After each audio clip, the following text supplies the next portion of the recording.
मैं पिछले 10 साल में 50 लाख करोड़ रुपए के काम कर चुका हूं, 50 लाख।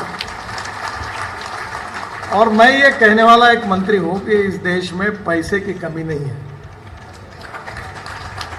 इस देश में देश के लिए ईमानदारी से काम करने वाले नेताओं की कमी है।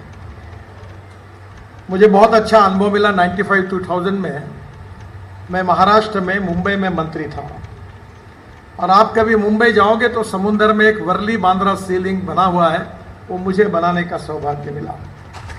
55 फ्लाईओवर्स बने, और मुंबई और पुणे के बीच में देश का पहला एक्सप्रेस हाईवे मैंने बनाया।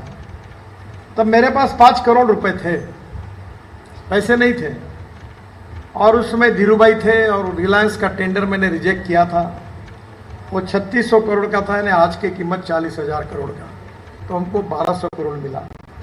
650 करोड़ के लिए 1150 करोड़ रुपए मिला। और उस एक्सपीरियंस ने मुझे सिखाया कि देश में पैसों की कमी नहीं है। अभी हमने कुछ दिन पहले, 3-4 महीने पहले, हमारे NHAI का inhibit model Mumbai stock exchange में लॉन्च किया, और उसका पीरियड था 7 डेज का।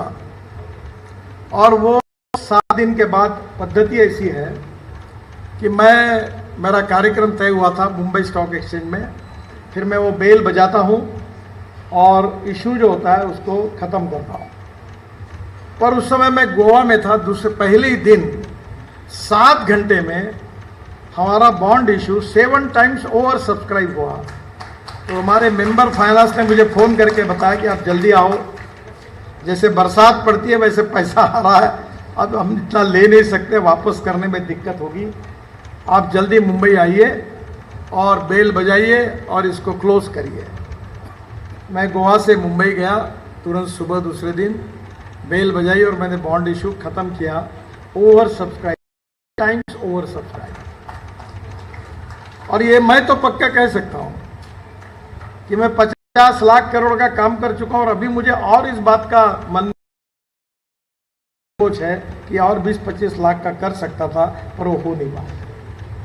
इसका कारण यह है कि देश में पैसे की कमी नहीं है, पैसा है। और इसलिए आज पहली बार देश में हमने जो आर्थिक नीति अपनाई है, वो आर्थिक नीति क्या है, सबसे पहले आप जैसे शुद्ध और सुशिक्षित लोगों ने इस बात को समझना चाहिए।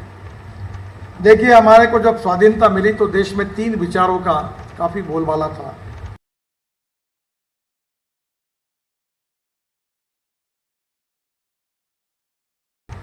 एक कम्युनिस्ट विचारधारा था। तो चीन के राष्ट्राध्यक्ष ने हमें आमंत्रित किया था।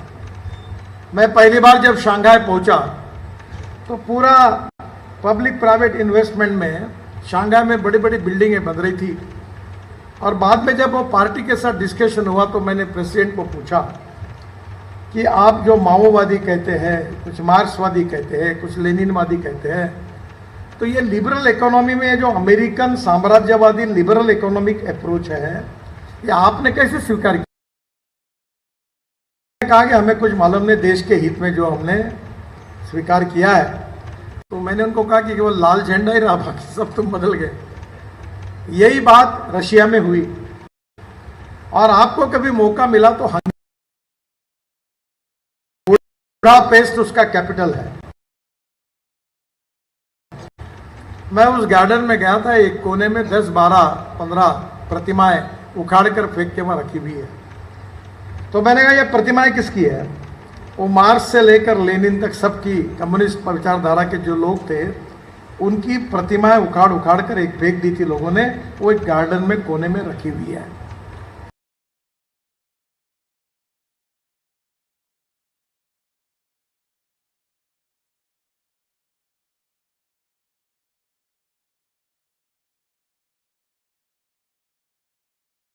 यानी कम्युनिस्ट विचारधारा यशस फर्नांडिस, मधु दंडवते, मृणाल गोरे, एस.एम. जोशी, नागा गोरे, जॉर्ज फर्नांडिस स्टॉलवर्ड नेता थे। जॉर्ज फर्नांडिस का और मेरा बहुत घनिष्ठ संबंध था। मैं मुंबई में अक्सर, वो मेरे ऊपर बहुत प्रेम करते थे, मैं उनको अपना आइकॉन मानता हूँ। पर समाजवादी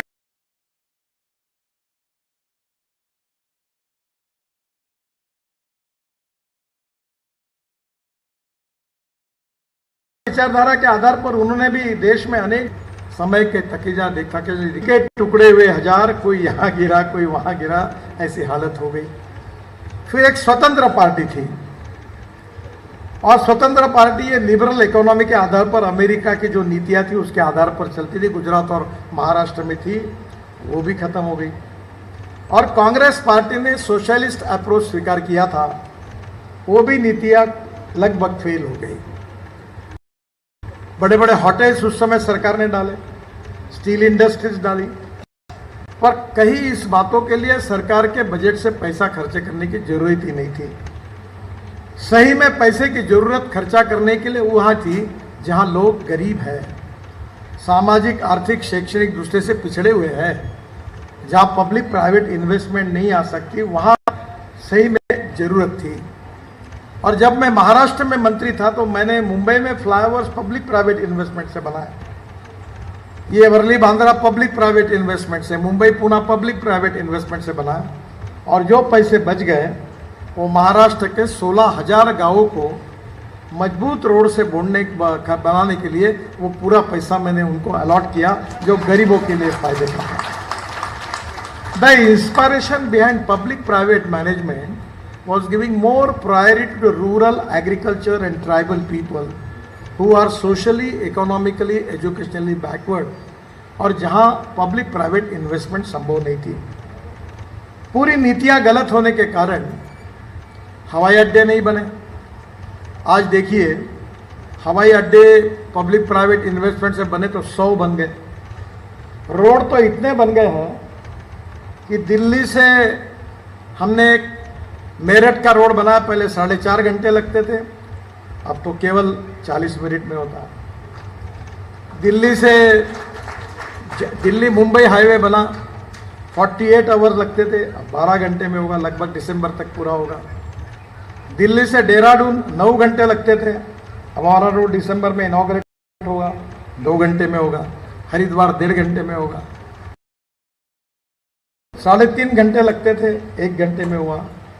अब चेन्नई से बेंगलोर पूरा हो रहा है, उसको 6 घंटे लगते थे, 2 घंटे में होगा। तो पूरी तरह आप देखिए, हमारे बचपन में हम भाषण में बोलते थे कश्मीर से कन्याकुमारी तक, पर आज मुझे पहली बार इस बात का एहसास होता है, दिल्ली से तो रोहतांग पास जाने के लिए 3.5 घंटे लगते थे।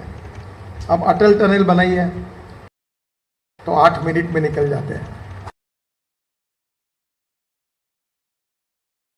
के बीच में से हम लद्दाख लेह की तरफ जब जाते हैं तो हम 8 टनल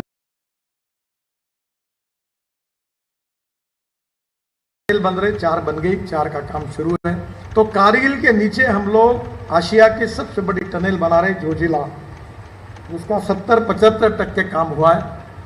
5 बार उसका टेंडर निकला था, 12,000 करोड़ उसकी कॉस्ट थी। हमने साल भर मेहनत करके इतना अच्छी टनल बना रहे, तो हमने 5,000 करोड़ बचाए और केवल 5,200 करोड़ में कॉन्ट्रैक्ट किया।